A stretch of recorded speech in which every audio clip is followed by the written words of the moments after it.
Olá, queridos alunos, sejam muito bem-vindos a mais uma aula de Geografia.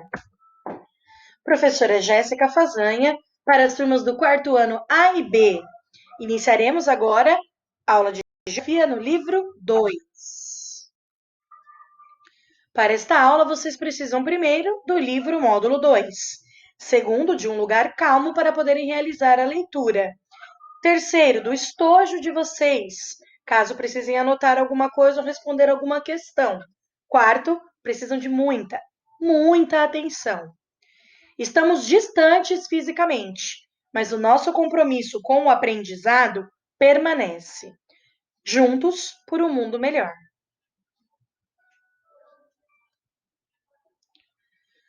Como se formou o povo brasileiro? Este é o tema do capítulo 4 do nosso livro módulo 2. Trabalharemos hoje da página 290 até a página 294. O Brasil é um país com uma cultura muito diversificada. Temos uma grande variedade de músicas, danças e comidas típicas, herdadas dos povos que fizeram parte da formação do povo brasileiro. Em diferentes lugares do Brasil, encontramos diversas manifestações culturais do nosso povo. Após o término desta videoaula, eu peço que vocês voltem na página 290 e 291 e observem atentamente a imagem que está nessas páginas. E que vocês respondam mentalmente as questões A, B e C, para que vocês entrem mesmo no tema e compreendam do que está sendo falado, ok?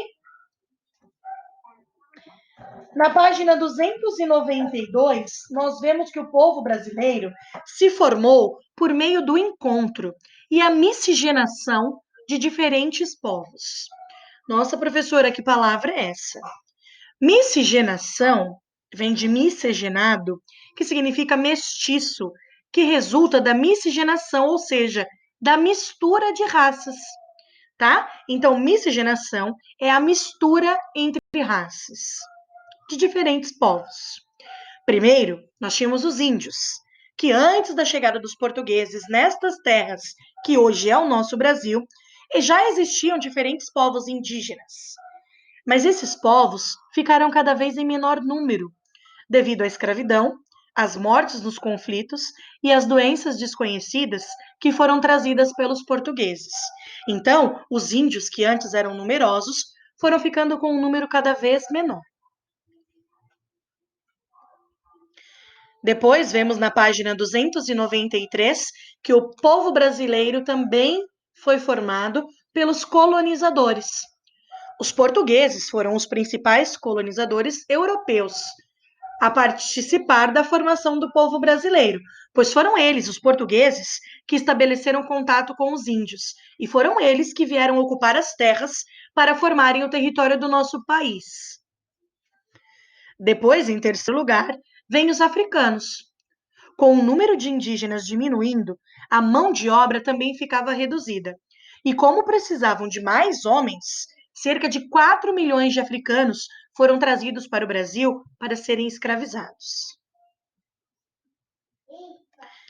Nós vamos falar do que trata a página 294 da apostila, que são os quilombos e os quilombolas. Os quilombos eram os locais de refúgio mais procurados pelos africanos.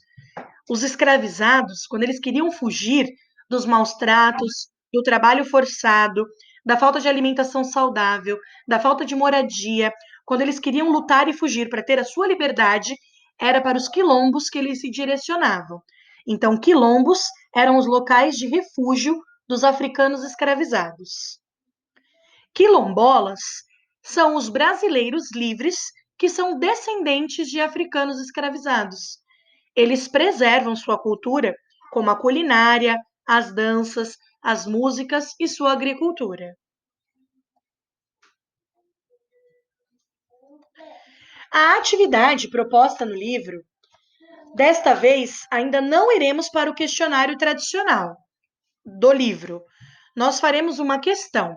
Em seu caderno de geografia, copie a questão que está presente na página 294. A pergunta está logo do lado do mapa Brasil, comunidades quilombolas conhecidas. A pergunta é: qual é o estado brasileiro que concentra o maior número de comunidades quilombolas? Copie essa questão e responda no seu caderno de geografia. Não esqueça do cabeçalho. Para responder esta questão, basta que você analise esse mapa, Brasil, comunidades quilombolas reconhecidas, e verificar qual região apresenta o maior número de comunidades quilombolas. Super tranquilo, espero que vocês tenham gostado da aula, que vocês tenham aprendido um pouco sobre como o nosso povo foi formado e por que é um país conhecido por ser tão misturado. Mais para frente estudaremos o que compõe um pouco mais aí o nosso povo atual. Muito obrigada por seu empenho e dedicação, por estarmos juntos nessa jornada e pelo apoio de toda a família. Por hoje é só, meus queridos. Um beijo carinhoso, cheio de saudades e até a próxima aula.